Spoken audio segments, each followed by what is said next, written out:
Fala galera, beleza? Vamos à nossa aula sobre crise de 1929, o ano de 1929 mostrando aí que o capitalismo não é tão forte assim, é fragilizado, ele também depende de outros instrumentos e muitos elementos também que a gente vai falar na nossa aula. Vamos falar sobre a crise da democracia e do liberalismo no período que a gente chama de período entre guerras, que vai entre 1918 e 1939, que são os anos aí de fim da Primeira Guerra Mundial e início da Segunda Guerra Mundial. Eu sou o professor André e vamos falar agora sobre a crise de 29 na escola João Alves Moreira. O que foi a crise de 1929? Já dá para saber apenas, né, mostrando, olhando esse trecho aí que eu acabei de mencionar, que a crise de 1929 ela aconteceu no ano de 1929. Aconteceu no mundo todo. Como vai acontecer no mundo todo, galera? De que forma a gente pode entender que essa crise ela vai acontecer no Brasil, que ela vai acontecer na Europa e também, principalmente nos Estados Unidos? Você vai entender agora na nossa aula. Não podemos esquecer que os Estados Unidos vivem um momento áureo, né?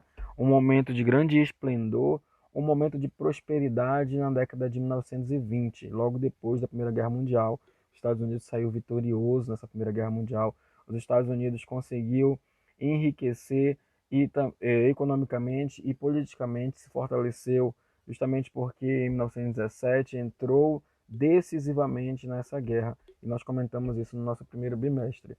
Vocês podem perceber que é graças à Primeira Guerra Mundial que os Estados Unidos vai promover o American Way of Life, que incentivava o consumismo a partir da própria produção, da própria prática, né, produtiva na industrialização, mas também através da propaganda.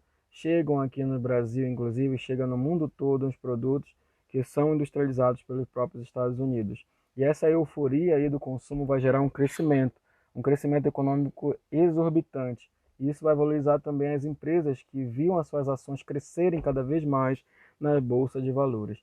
Pessoal, mas infelizmente esse esplendor aí, ele é um pouco, vamos dizer assim, que fictício, ou seja, ele não é real, justamente porque existe uma especulação, ou seja, existe uma ideia de que existe um esplendor, mas de fato, vocês vão perceber que se produz muito através dessa industrialização, mas não se vende, não, até porque não tem como se vender todo dia para a mesma pessoa. São pessoas que não são todas as pessoas que vivem, que são ricas, não só na América, não só nos Estados Unidos, mas no mundo todo. Então é necessário, para ter consumo, é necessário que exista a produção.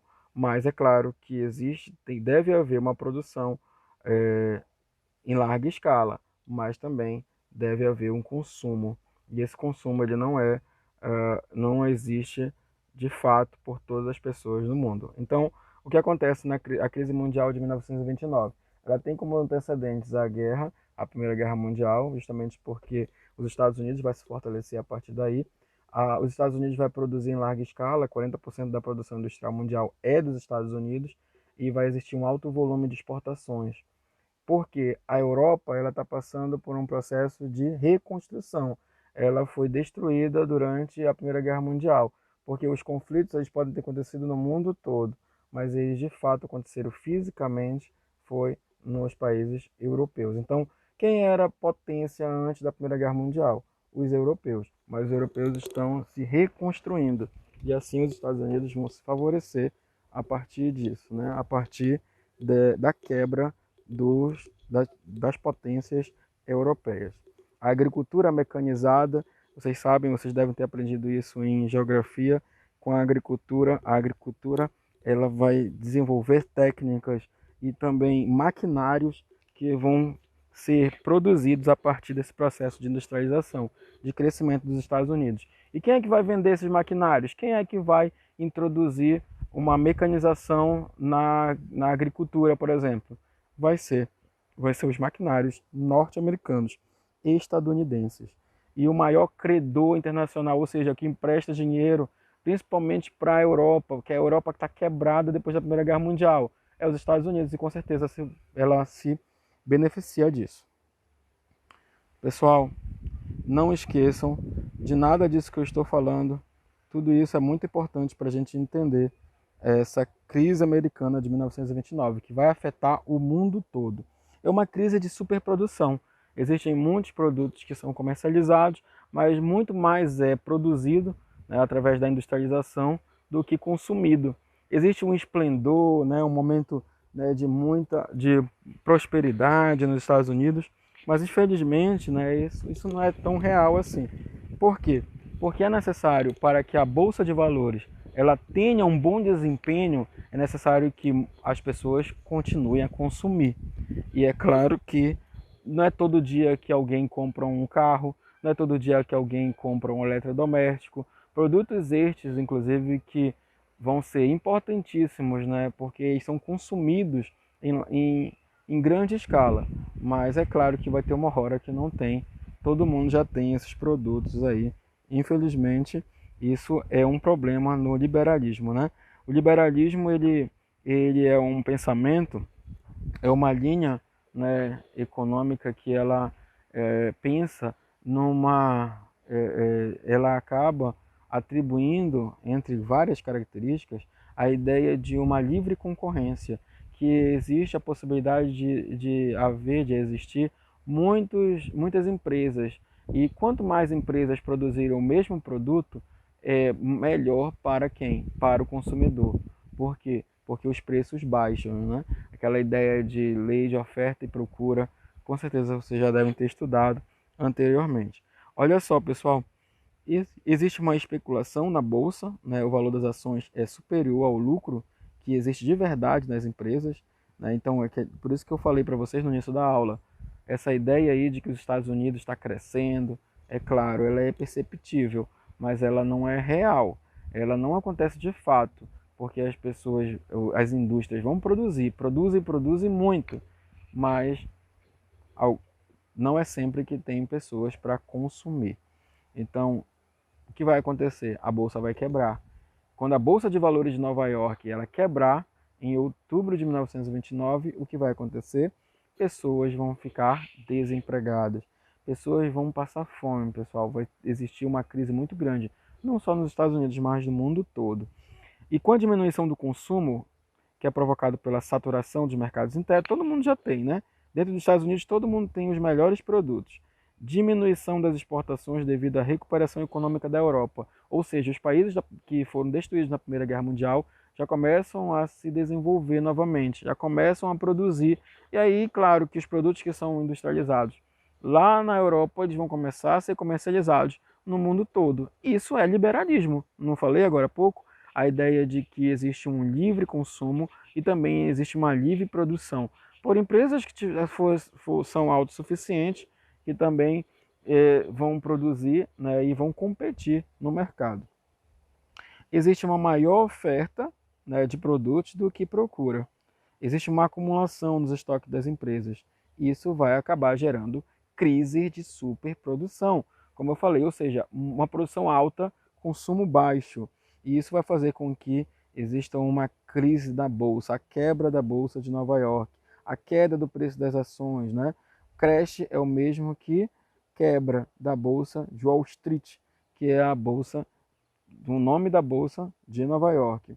Os bancos vão falir, né? Então isso vai gerar crise bancária, restrição de crédito. Quem é que vai conseguir empréstimo? Se não tem ninguém tem dinheiro, quem é que vai emprestar? Existe também uma quebra justamente por isso. E outra coisa, pessoas estão devendo os bancos. E como é que essas pessoas vão pagar os bancos? Por isso que esses bancos vão quebrar. Então, a partir da exigência do pagamento das dívidas por esses bancos, vai existir uma crise social, vai existir uma depressão econômica, ou seja, vai existir falências de outras empresas, vai existir alto índice de desemprego, mortalidade também, pessoas vão, né, cometer suicídio, infelizmente, também vai acontecer muito nos Estados Unidos, vai aumentar essa taxa justamente porque por conta dessa crise financeira. E não é nos Estados Unidos só, né? É no mundo todo. Pessoal, aí eu comentei na sala de aula com algumas turmas que eu ministrei essa aula, falei sobre o Partido Republicano no poder, o moralismo, o liberalismo interno, ou seja, a não intervenção do Estado na economia. Isso quer dizer o quê?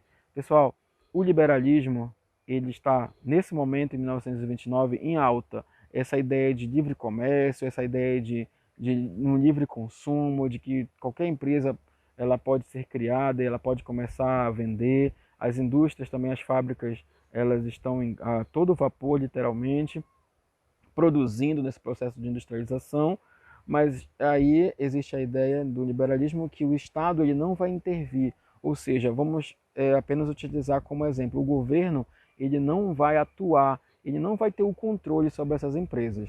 Pessoal, mas o que acontece? Isso dá resultado? Não. Em 1929 existe uma quebra disso. Existe uma crise da democracia, desse governo, né, que democracia quer dizer governo do povo, mas essa ideia é que o povo participa das eleições, isso tudo está indo por água abaixo. Tudo isso está em crise. E o que vai acontecer?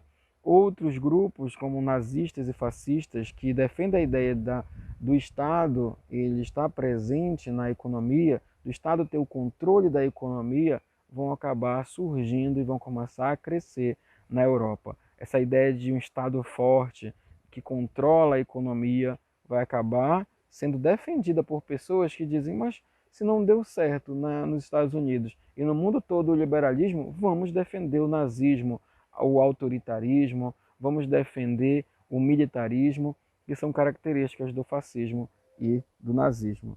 Então, o que vai acontecer? Por conta dessa concentração de renda, por causa da exploração de operários, por conta dessa ausência de leis trabalhistas, tudo isso é motivo para essa crise e essa quebra da Bolsa de Nova York em 1929. Pessoal, outro ponto importante também para a gente entender as causas é a queda das exportações. Comentei um pouco, né, sobre isso. Vai acontecer o quê? Com a crise, a partir da crise de 1929, demissões, que é a contenção de despesa, ou seja, para diminuir a despesa de uma determinada empresa, o que vai acontecer? Eles vão demitir funcionários para pagar, né, para não pagar salários a todo mundo. Vai existir uma retração do mercado interno, porque pessoas não têm nem dinheiro para viver, ainda mais para consumir alguma coisa. Né? E acaba que esse ciclo vai se repetindo ano a ano, reduzindo os lucros e as ações da empresa. Muito importante isso aí, pessoal.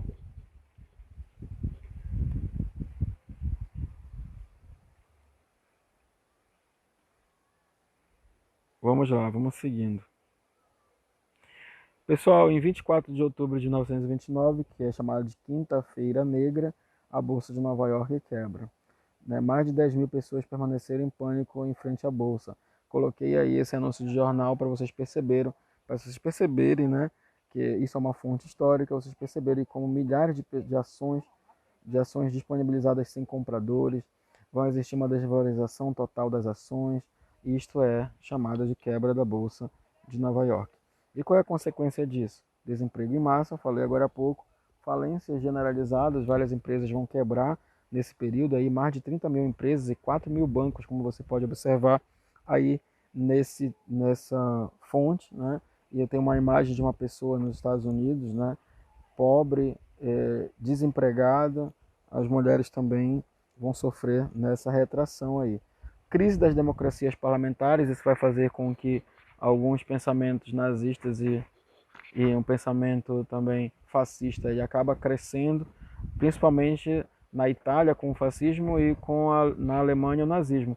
Mas nós vamos também ter exemplos, né? Vamos ter também experiências nazifascistas em Portugal e na Espanha. E no Brasil também, em 1937. De 1937 até 1945, nós temos um governo autoritário, um governo repressivo, um governo que vai usar a censura para favorecer o seu governo e a manutenção dele, que é o governo de Getúlio Dornelles Vargas, o chamado Estado Novo, de 1937 até 1945. E até aí o Brasil, inclusive, ele depende de um produto para a sua economia. Na sua economia, o café, a cafeicultura ainda ela é grande destaque, ela é um produto que é comercializado em larga escala, inclusive um produto que é exportado.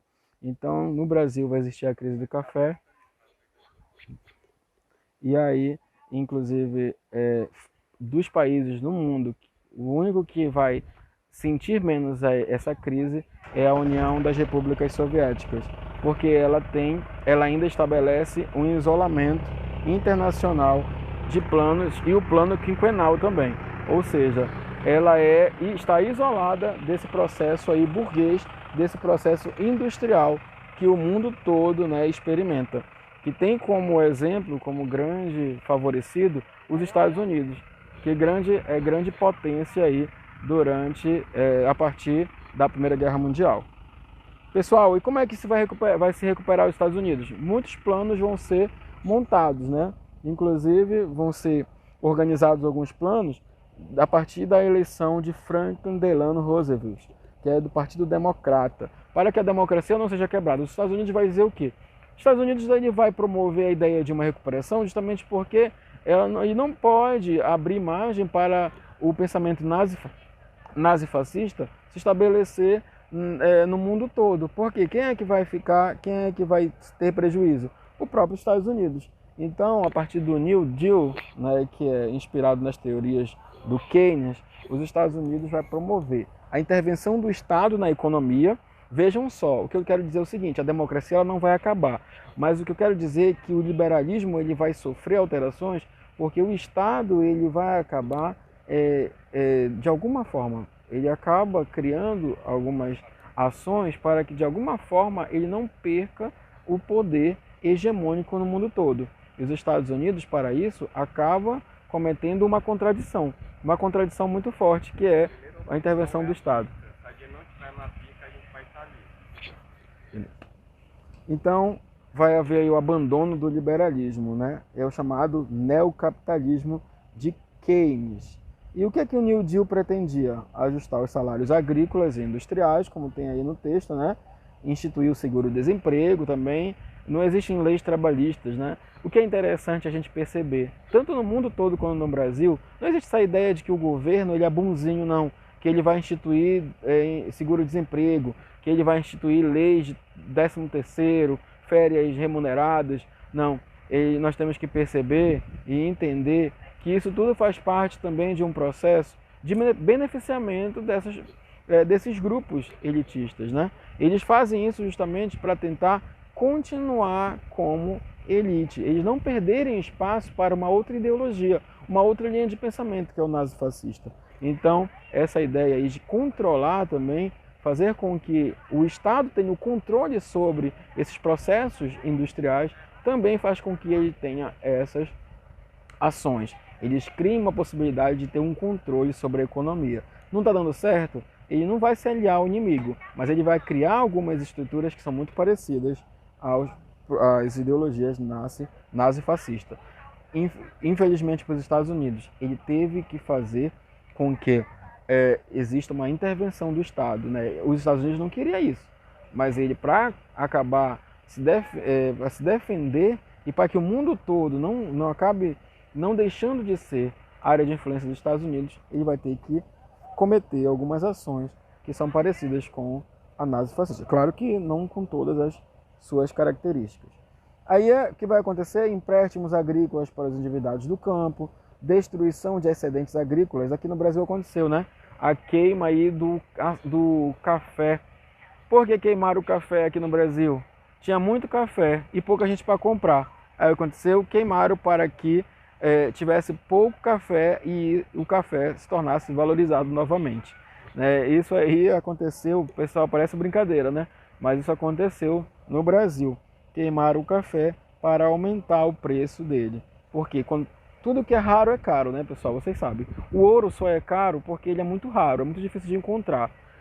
Agora, enquanto tem um produto que tem muito, por aí, tu encontra em qualquer lugar, isso daí com certeza vai ser barato. Obras públicas, né, o seguro-desemprego, como eu falei. Você vai perceber aí nessa tabela a recuperação econômica dos Estados Unidos. Em 1929, 88 bilhões de dólares, né, era considerada a renda nacional. E aí, em 1940, vai conseguir chegar em 81. Não se recupera da forma como era em 1929. Mas vocês podem perceber na tabela, na leitura da tabela, que em 1934 era apenas 49 bilhões. Vou trocar de roupa, cuidado para os cachorros não saírem. Eu vou direto. Vai direto? Então, a crise de 29, pessoal, revisando a revisão aí que eu fiz, né, o contexto nos Estados Unidos, né, euforia pelo crescente consumo, rápida expansão econômica, as causas, a Primeira Guerra Mundial, a quebra da Bolsa, as consequências dessa quebra da Bolsa, aí o retorno, aí, vamos dizer, a recuperação, o New Deal, e no Brasil, né, uma drástica redução do consumo do café, que vai acabar gerando uma revolução de 1930, que é uma revolução liderada por Getúlio Vargas e um grupo, né, que a gente chama de Arena aqui no Brasil. Mas isso aí vocês vão entender no terceiro bimestre com o professor André. Muito obrigado e até a próxima, galera. Não ignore seu potencial. Eu quero, eu posso, eu consigo. Você é o projeto mais importante para a sua vida. Valeu, galera. Beijo no coração e até a próxima.